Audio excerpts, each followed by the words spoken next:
नमस्कार प्रिय विद्यार्थी मित्रांनो, आज आपण नवीन उदाहरण शिकूया, नवीन प्रॉब्लेम शिकूया। आपला युनिट क्रमांक 2 सुरू आहे, रिकॉन्सिलेशन स्टेटमेंट अँड प्रॉफिट। याच्यावरचा आपण आज उदाहरण क्रमांक 3 शिकूया। मी तुम्हाला उदाहरणाचं PDF पाठवलेलो आहे, तरी सुद्धा एकदा समजून सांगतोय बघा। थोडं वेगळं उदाहरण आहे। याच्या आधी या युनिटवर आपले जे काही 2 उदाहरण झालेले आहेत आणि आपण तिसरा उदाहरण घेणार आहोत। तर तिसरा उदाहरण त्या 2 पेक्षा वेगळा आहे। तर बघा काय वेगळं आहे तर ते, a factory turn out 2 product A and B. एका फॅक्टरीचे 2 प्रोडक्ट आहेत, A and B. The cost of material and labour are as follow. त्याचा मटेरियल आणि लेबर आपल्याला खालीलप्रमाणे दिलेला आहे। प्रोडक्ट ए आणि प्रोडक्ट बी आणि पर्टिक्युलर असे 3 कॉलम दिलेले आहेत। तर पर्टिक्युलरच्या कॉलम मध्ये दिलेला आहे material per unit. Material per unit product ए चा पर युनिट रेट आहे 12.50 आणि प्रोडक्ट बी चा आहे 7.50। नंतर wedges per unit, wedges per unit product ए चा दिलेला आहे 10 रुपये आणि प्रोडक्ट बी चा दिलेला आहे 6 रुपये। त्याच्यानंतर अदर इन्फॉर्मेशन दिलेली आहे, पॅराग्राफ मध्ये माहिती दिलेली आहे बघा। वर्क ऑन कॉस्ट, मी तुम्हाला वारंवार सांगतो आहे, असे 2 शब्द लक्षात ठेवायचे आहेत। Work on cost and work cost हे दोन्ही वेगवेगळे शब्द आहेत, दोघेही वेगवेगळे खर्च आहेत। जसे की office on cost and office cost किंवा आपण त्याला कॉस्ट ऑफ प्रोडक्शन म्हणतो आहे। तर उदाहरण वाचताना, समजून घेताना बारकाईने उदाहरण वाचायचं, काळजीपूर्वक उदाहरण वाचायचं, समजून घ्यायचं आपल्याला काय दिलेलं आहे आणि नेमकं तोच इथे आपल्याला परिणाम दिसणार आहे बघा। Work on cost in charges at 100% of wedges. म्हणजे आपल्याला वर्क ऑन कॉस्ट म्हणजे फॅक्टरी ओव्हरहेड मध्ये आपण वर्क ऑन कॉस्ट घेतो आहे, तर तो आपल्याला 100% वेजेसवर घ्यायचा आहे। म्हणजे जेवढा वेजेस राहणार आहे तेवढा वर्क ऑन कॉस्ट राहणार आहे। And office on cost, work कॉस्टच्या नंतर आपला पॉइंट काय येतो आहे, ऑफिस ओव्हरहेड। ऑफिस ओव्हरहेड मधला आपला ऑफिस ऑन कॉस्ट किती घ्यायचा आहे बघा। Office on cost of 25% of work cost आणि आपल्याला office on cost 25% work cost वर घ्यायचा आहे, फॅक्टरी कॉस्ट वर घ्यायचा आहे, वर्क ऑन कॉस्ट वर घ्यायचा नाही आहे। तर तो वर्क कॉस्ट किंवा फॅक्टरी कॉस्ट वर आपल्याला 25% ऑफिस ऑन कॉस्ट घ्यायचा आहे। 200 units of A product and 500 units of B product. म्हणजे आपल्याला प्रोडक्शन युनिट्स दिलेले आहेत। ए प्रोडक्शनचे युनिट्स आपल्याला 200 दिलेले आहेत आणि बी प्रोडक्शनचे युनिट्स आपल्याला 500 दिलेले आहेत। Product and sold at ₹50 and ₹30 आणि त्याचा सेलिंगचा जो काही रेट आहे तर तो ए प्रोडक्टचा सेलिंगचा रेट दिलेला आहे 50 रुपये आणि 30 रुपये दिलेला आहे बी प्रोडक्टच्या सेलिंगचा रेट युनिट रिस्पेक्टिव्हली।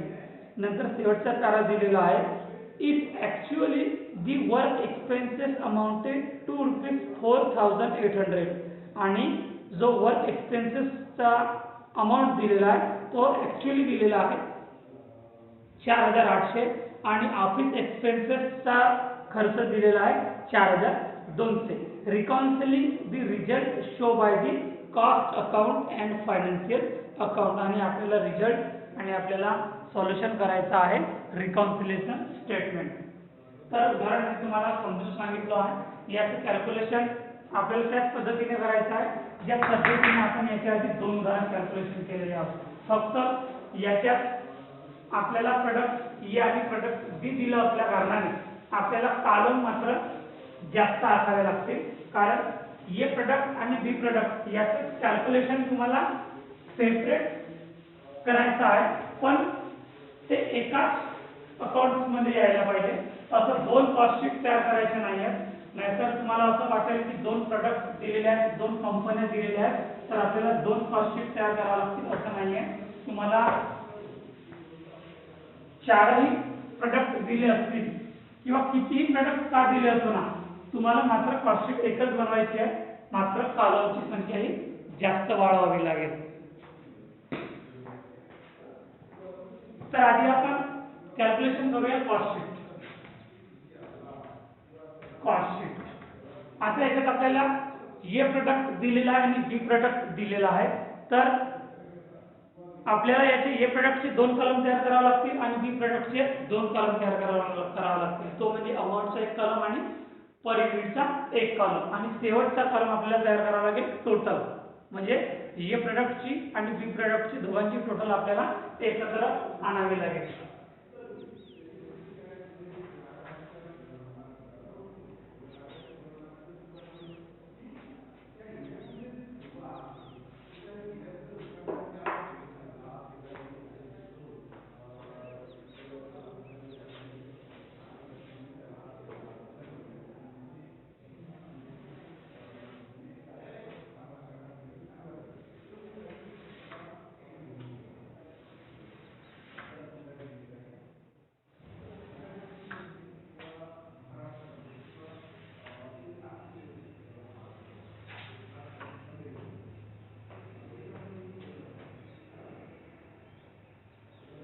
आखणी व्यवस्थित बघून घ्या. तुम्हाला याच पद्धतीने आखणी करायची आहे. ए प्रोडक्ट आणि बी प्रोडक्ट तुम्हाला दिसत नसेल तर मी सांगतो आहे A product and B product आणि शेवटला टोटल.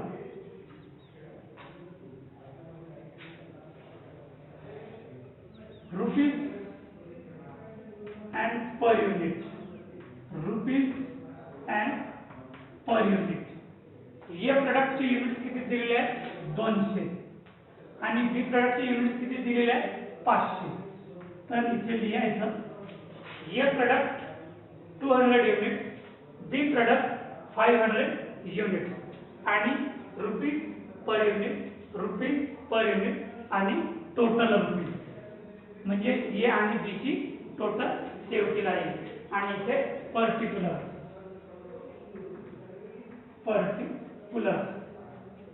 पहिला मुद्दा दिलेला आहे आपल्याला मटेरियल.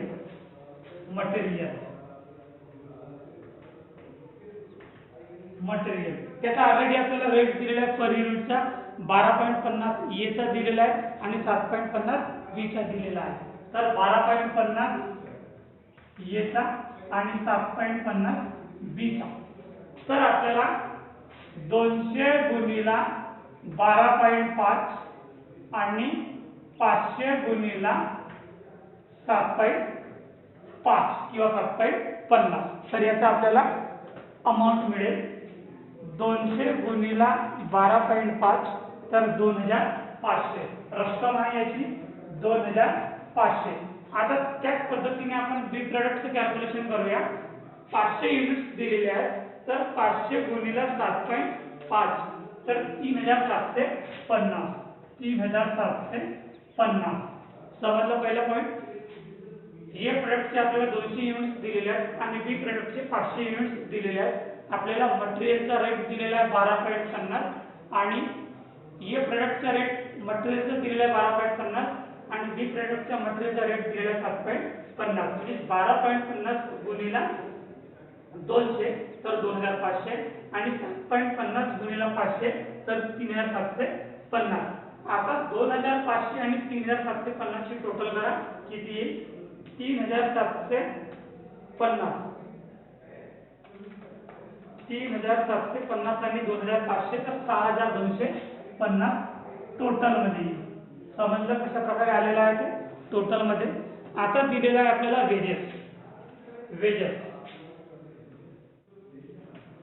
वेजेस सुद्धा त्याच पद्धतीने करायचे आपल्याला. ए प्रोडक्टचा रेट दिलेला आहे 10 रुपये आणि बी प्रोडक्टचा रेट दिलेला आहे 6 रुपये. तर 10 गुणिला 200 म्हणजे 2000. इथे लिहायचं समजण्यासाठी 200 गुणिला 10 म्हणजे 2000 आणि 500 गुणिला 6 म्हणजे 30 म्हणजे 3000. तर इथे 3000. समजलं. ज्या पद्धतीने आपण मटेरियल कॅल्क्युलेशन केलेलं त्याच पद्धतीने आपल्याला वेजेस सुद्धा कॅल्क्युलेशन करायचं आहे आणि 2000 आणि 3000 5000 हे त्याची टोटल कॉलम फायनल कॉलम मध्ये. आता याची टोटल करा. याची टोटल 2500 आणि 2000 4500 नंतर 12.5 आणि 10 22.50 3750 आणि 6750 नंतर 13.50 आणि याची टोटल 11,250 11,250. हा काय राहणार आहे तुमचा प्राइम कॉस्ट. हा काय राहणार आहे प्राइम कॉस्ट. प्राइम कॉस्ट नंतर आपला पॉइंट येतो आहे factory overhead. Factory overhead. Factory overhead.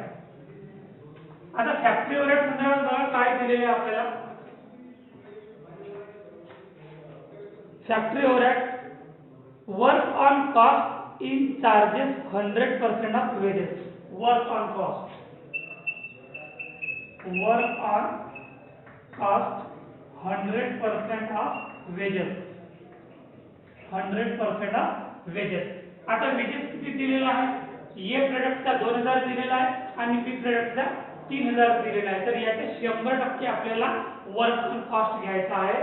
म्हणजे 100% किती होईल. याचाही 2000 होईल आणि याचा 3000 होईल. पर रेट काय राहणार आहे 2000 भागीला 200. 2000 भागीला 200 कराल तर किती रुपये येणार आहे 10 रुपये. आणि 3000 भागीला 500 कराल तर किती होणार आहे 6 रुपये. 2000 आणि 3000 टोटल आहे 5000. समजला हा पॉइंट. अति महत्त्वाचा पॉइंट आहे. फॅक्टरी ओव्हरहेड संदर्भात आपल्याला वर्क ऑन कॉस्ट दिलेला आहे आणि तो वर्क ऑन कॉस्ट आपल्याला 100% वेजेस वर घ्यायचा आहे. वेजेस दिलेला आहे ए प्रोडक्टचा 2000 बी प्रोडक्टचा 3000. तर 100% 2000 आणि याचा 100% 3000. तर याची आता टोटल करा. 4500 आणि 2000 6500. 22.50 आणि 10 32.50. 6750 आणि 3000 9750. 13.50 आणि 6 19.50 आणि 11250 आणि 5000 16250. हा काय राहणार आहे फॅक्टरी कॉस्ट किंवा work cost. Factory cost. Factory किंवा वर्क कॉस्ट. याच्यानंतर आपला पॉइंट येतो आहे office overhead. Office overhead. Office overhead. Office overhead संदर्भात काय म्हटलेलं आहे office on cost of 25% of work cost किंवा factory cost. Office on cost. Office on cost 25% of work cost. 25% of work cost. आता वर्क कॉस्ट म्हणजे factory cost. बघा factory आपली work cost मी दिलेला आहे. तर याच्या 25% म्हणजे ए प्रोडक्टचा 6500 आहे. तर याच्या 25% आपल्याला एचा प्रोडक्ट म्हणजे एची रक्कम निघेल आणि 9750 ही जी रक्कम आहे याच्या 25% आपला बी प्रोडक्टच्या रक्कम निघेल. तर 6500 आपण एचा करू. 6500 गुणिला 25% भागीला 100 आणि बी चे करूया 9750 गुणिला 25% भागीला 100. याची रक्कम निघेल ए प्रोडक्ट आणि बी प्रोडक्टची 6500 गुणिला 25 भागीला 100 1625 म्हणजे 1625. आणि 9750 चे 25% 9750 गुणिला 25 9750 गुणिला 25 भागीला 100 2438. 2438. आता याचा आपल्याला पर युनिट काढायचा आहे. तर 1625 भागीला 200 आणि 2438 भागीला 500. तर त्याचा निघेल आपला पर पर युनिट किती निघेल 1625 भागिला 200 तर 8.13 आणि 2438 भागिला 500 तर 4.88. आता याची टोटल करा 1625 आणि 2438 1625 आणि 2438 तर 4063. आता याची टोटल करा 6500 प्लस 1625 म्हणजे 8125 32.50 आणि 8.13 32.50 आणि 8.13 तर 40.63 नंतर 9750 प्लस 2438 तर 12188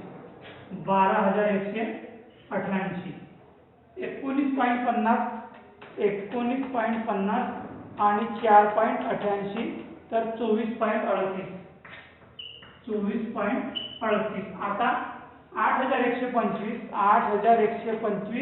प्लस 12188 याची टोटल आहे 20313. 20000 सॉरी एक मिनिट याची टोटल याची टोटल तर टोटल माझा सारखी आहे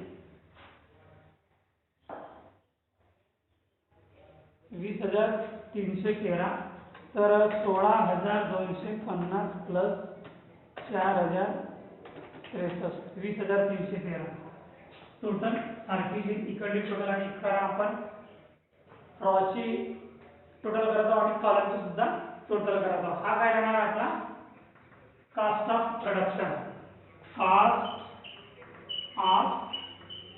प्रोडक्शन किंवा ऑफिस कॉस्ट ऑफ प्रोडक्शन किंवा ऑफिस कॉस्ट. नंतर काय दिलेलं आहे नंतर आपल्याला सेलिंग अँड डिस्ट्रीब्यूशन पॉइंट येतो आहे आपला selling and distribution expenses selling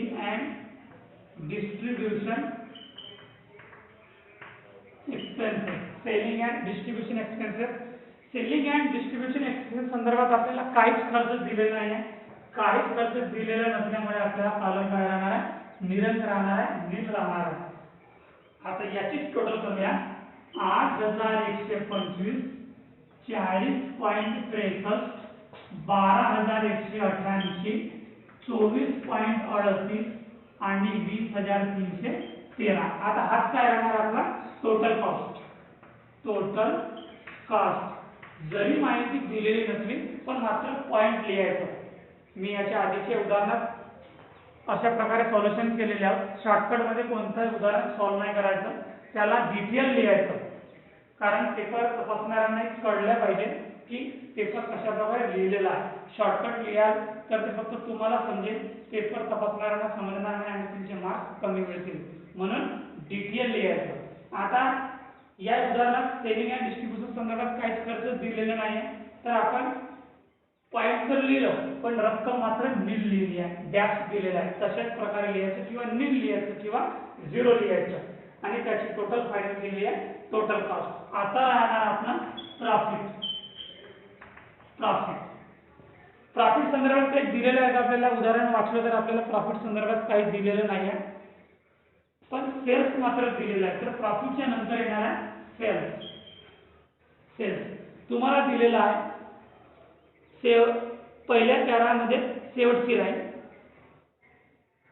sold at ₹50 and ₹30 per unit respectively म्हणजे तो सेलिंग अमाऊंट आहे. सेलिंगचा तुम्हाला रेट दिलेला आहे ₹50 ए प्रोडक्टला आणि ₹30 बी प्रोडक्टला. तुम्हाला युनिट सुद्धा दिलेले आहेत ए प्रोडक्टचे 200 आणि बी प्रोडक्टचे 500. तर इथं लिहायचं सेल्स किती आहे 200 प्रोडक्ट युनिट आहेत आणि रेट दिलेला आहे 50. बीचं तुम्हाला दिलेला आहे 50 युनिट दिलेले आहेत आणि रेट दिलेला आहे 30.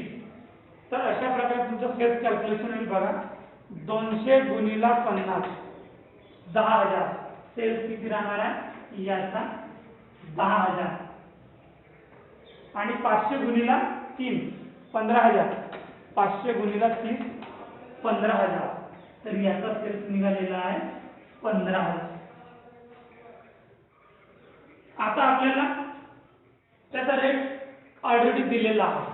पर युनिटचा रेट आपल्याला दिलेला आहे 50 रुपये ए प्रोडक्टचा आणि 30 रुपये बी प्रोडक्टचा. तर 50 रुपये ए प्रोडक्टचा आणि 30 रुपये बी प्रोडक्टचा याची टोटल करा 10,000 आणि 15,000 किती 25,000. तर फायनल टोटल कॉलम मध्ये येणार आहे 25,000 सेल. इथून अंडरलाईन घ्यायची आहे. आता तुम्हाला प्रॉफिट काढायचा आहे आणि प्रॉफिट काढण्याचा फॉर्म्युला तुम्हाला अशा प्रकारच्या उदाहरणात माहित आहे की कशा प्रकारे प्रॉफिट काढावा लागेल. सेल्स मायनस टोटल कॉस्ट या प्रोडक्टचा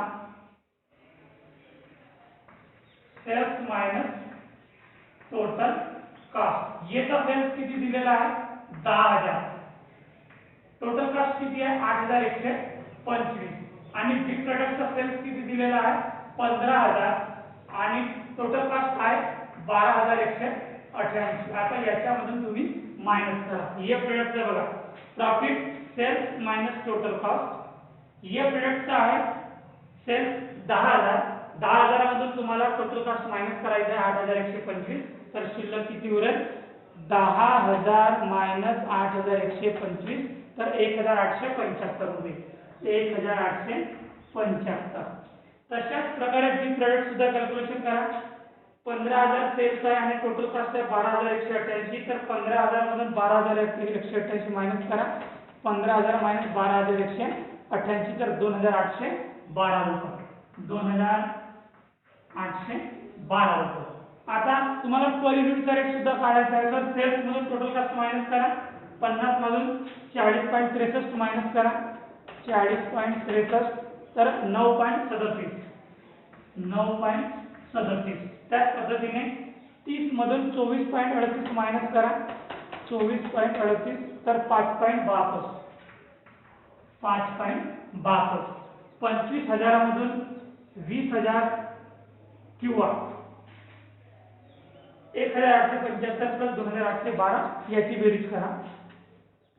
1,875 प्लस 2,812 4,687 4,687 याची टोटल 25,000. तर समजलं खूप काही शिकण्याजोगी हा उदाहरण आहे आणि खूप महत्त्वाचं उदाहरण आहे. फक्त आपली कॉस्टशीट तयार झालेली आहे आणि आपण टोटल कॉलम ठेवलेले तर एक सेपरेट कॉलम ए प्रोडक्ट आणि बी प्रोडक्ट.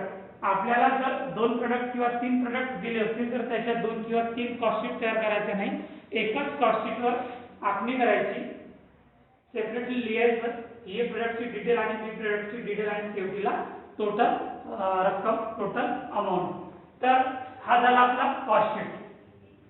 हे झालं आपलं कॉस्टशीट. आता आपण तयार करूया trading and profit and loss account.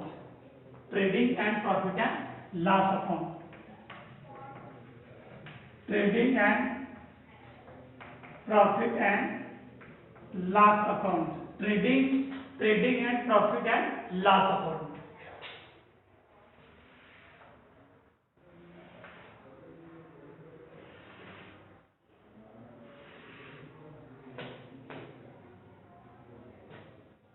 पहिलं आपली एंट्री येणार आहे डेबिट बाजू आणि क्रेडिट बाजू. Debit side and credit side. Particular rupees particular and rupees.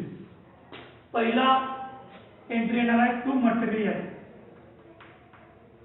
To material किती दिलेला आहे मटेरियल दोघांची टोटल बघा कॉस्ट शीट वर 2,500 आणि 3,750 टोटल आहे 6,250.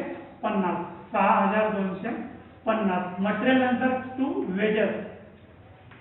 टू वेजेस आहे 5,000. टू वेजेस आहे 5,000. नंतर अदर इन्फॉर्मेशन मध्ये बघा तुम्हाला दिलेलं आहे actually work expenses. Work to work expenses. To work expenses दिलेला आहे 4,800 रुपये. 4,800 रुपये. टू ऑफिस एक्सपेन्सेस आहे का? Yes, office expenses. Office expenses किती दिलेला आहे? 4,200. 4,200.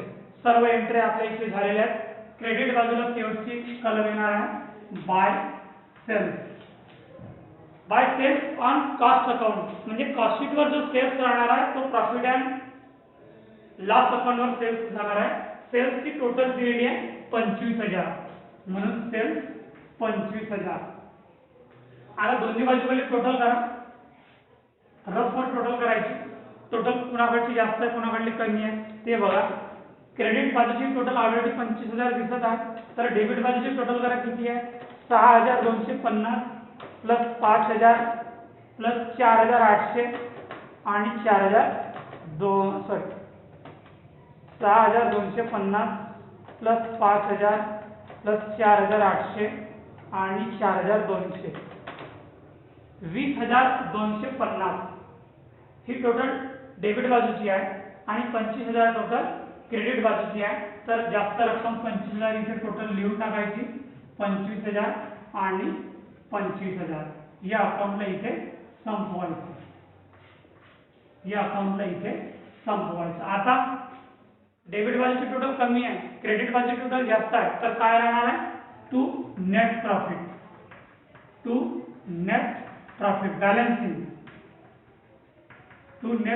बॅलन्सिंग किती राहणार आहे? आता 25,000 मधून 20,250 मायनस करा तर 4,750 प्रॉफिट राहणार आहे. 4,750 प्रॉफिट राहणार आहे. Trading and profit and loss account समजलं? कारण याच्यात जास्त कलमा येणार आहे, जास्त एंट्री येणार नाही. खूप सोपा आहे. कारण कॉस्ट शीटच्या आधारावरच आपल्याला प्रॉफिट अँड लॉस अकाउंट तयार करावा लागतो. आणि ऍक्च्युअली किती खर्च आहे फॅक्टरी संदर्भातला आणि ऑफिस संदर्भात हा ऍक्च्युअली खर्च तुम्हाला उदाहरणात दिलेला आहे. याच्यानंतर शेवटचा अकाउंट तयार होणार आहे रिकॉन्सिलेशन स्टेटमेंट.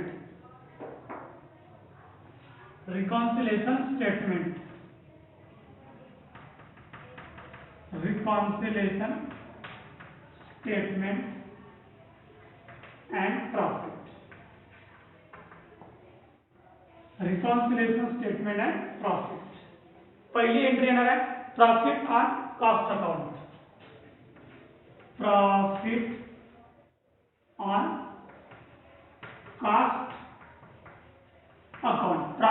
कॉस्ट अकाउंट म्हणजे कॉस्ट शीटवर जो काही प्रॉफिट निघालेला आहे तो प्रॉफिट इथे येईल. आता कॉस्ट शीटवर बघा किती प्रॉफिट निघालेला आहे. प्रॉफिटचा कलम बघा 1,875 आणि 2,812 या दोघांची टोटल आहे 4,687. तर 4,687 हा झाला कॉस्ट शीटवरचा प्रॉफिट, कॉस्ट अकाउंटवरचं प्रॉफिट. याच्यानंतर प्लस काय होईल? Plus over expenses and under income. Over expenses and under income on cost account. Over expenses म्हणजे जास्तीचा खर्च आणि अंडर इन्कम म्हणजे कमी इन्कम. तर असं आपल्याला शोधावं लागेल कॉस्ट शीट वरून आणि प्रॉफिट अँड लॉस अकाउंट वरून की कुठला खर्च जास्त आहे आणि कुठली इन्कम कमी आहे. आधी काय म्हटलेलं आहे? ओव्हर एक्सपेन्सेस म्हणजे खर्च जास्त आणि इन्कम मात्र कमी. अशी आपल्याला एंट्री शोधावी लागेल. असं आपल्याला खर्च शोधावा लागेल. तर आता बघा ओव्हर एक्सपेन्सेस म्हणजे जास्त खर्च. कॉस्ट शीट खर्चाचा अकाउंट आहे, प्रॉफिट अँड लॉस अकाउंट उत्पन्नाचा अकाउंट आहे. तर याच्यात बघा ओव्हर एक्सपेन्सेस काय आहे म्हणजे जास्त खर्च कुठे आहे. आधी लिहूया फॅक्टरी अँड कॉस्ट. बघा फॅक्टरी अँड कॉस्ट आपला खर्च आहे 5,000 आणि इथे बघा 4,800 आपला इन्कम आहे. तर हा जास्त खर्च झालेला आहे इन्कम पेक्षा कमी. म्हणजे ओव्हर एक्सपेन्सेस म्हणजे जास्त खर्च, अंडर इन्कम म्हणजे कमी इन्कम, कमी उत्पन्न आहे. ओव्हर एक्सपेन्स आपण पहिला पॉईंट घेत आहोत ओव्हर एक्सपेन्स संदर्भात. तर ही एंट्री होणार आहे work on cost. Work on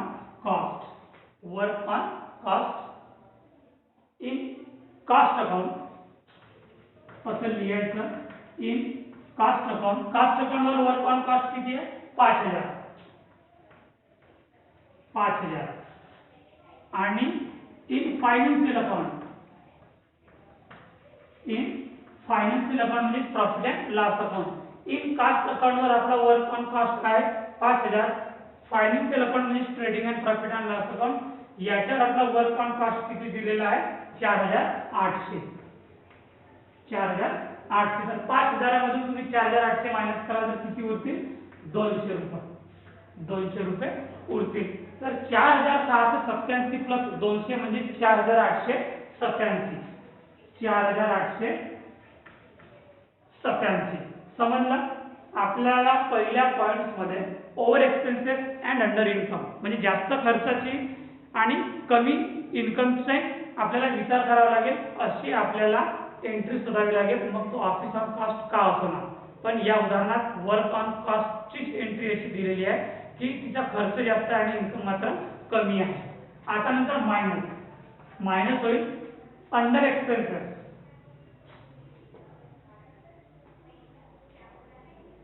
under expenses and over income. Over income म्हणजे कमी खर्च आणि इन्कम मात्र जास्त. खर्च कमी आहे आणि इन्कम मात्र जास्त, अशी एंट्री इथे मायनस होईल. तर under expenses and over income in cost account. आता आपली एंट्री फक्त एकच उरलेली आहे, ती म्हणजे ऑफिस ऑन कॉस्ट. बघा, ऑफिस ऑन कॉस्ट मध्ये आपल्याला खर्च दिलेला आहे 4063 आणि इन्कम मात्र दिलेली आहे 4200. म्हणजे आला खर्च कमी आला आणि इन्कम मात्र इथे जास्त आलेला आहे, प्रॉफिट जास्त झालेला आहे. तर अशी एंट्री आपली इथे होईल. म्हणून office on cost in cost account. Office on cost in cost account, cost book 4063 and financial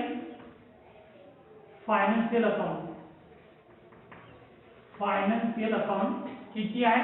4200. आता याच्यामधून मायनस करा. 4200 मायनस 4063 किती? 137. 137 रुपये. 137 मायनस होतील. 137 काय मायनस होतील. तर 4887 मायनस 137 तर 4750. 4750 हा काय राहणार आहे? Profit in financial account. समजलं? कारण फायनान्शियल अकाउंटवरचं प्रॉफिट आणि रिकन्सिलिएशन स्टेटमेंटचं प्रॉफिट हा सारखा यायला पाहिजे. जर दोघांचे प्रॉफिट मॅच होत नसेल तर उदाहरण कुठेतरी चुकलं असं समजावं लागेल. प्रॉफिट अँड लॉस अकाउंट म्हणजे फायनान्शियल अकाउंटला प्रॉफिट दिलेला आहे 4750 आणि रिकन्सिलिएशन स्टेटमेंटला प्रॉफिट दिलेला आहे 4750. दोघांचे प्रॉफिट हा मॅच झालेला आहे, दोघांचे प्रॉफिट हा सारखा आहे. याचा अर्थ आपलं उदाहरण सॉल्युशन बरोबर आहे असं समजावं लागेल. तर हा उदाहरण आपल्या इथे संपलेला आहे. खूप काही शिकण्यासारखं या उदाहरणात आपल्याला मिळालेलं आहे आणि आपण सोप्या भाषेत हा उदाहरण सॉल्युशन केलेले आहोत. तर या संदर्भातले तुम्ही व्हिडिओ बघा. मी यूट्यूबवर व्हिडिओ घालतो आहे, ग्रुपवर सुद्धा घालतो आहे याची लिंक. तर ते बघून घ्या आणि आपल्याकडे त्याची नोंद घ्या, ते लिहून घ्या. प्रश्नही पाठवतो मी तुम्हाला प्रॉब्लेम्स PDF स्वरूपात, ते सुद्धा लिहून घ्या. आणि जर काही तुम्हाला अडचणी येत असतील तर तुम्ही मला वर्गात येऊन विचारा किंवा ग्रुपवर विचारा. आपण हा उदाहरण इथेच संपवतो आहे आणि इथेच थांबतो आहे. धन्यवाद.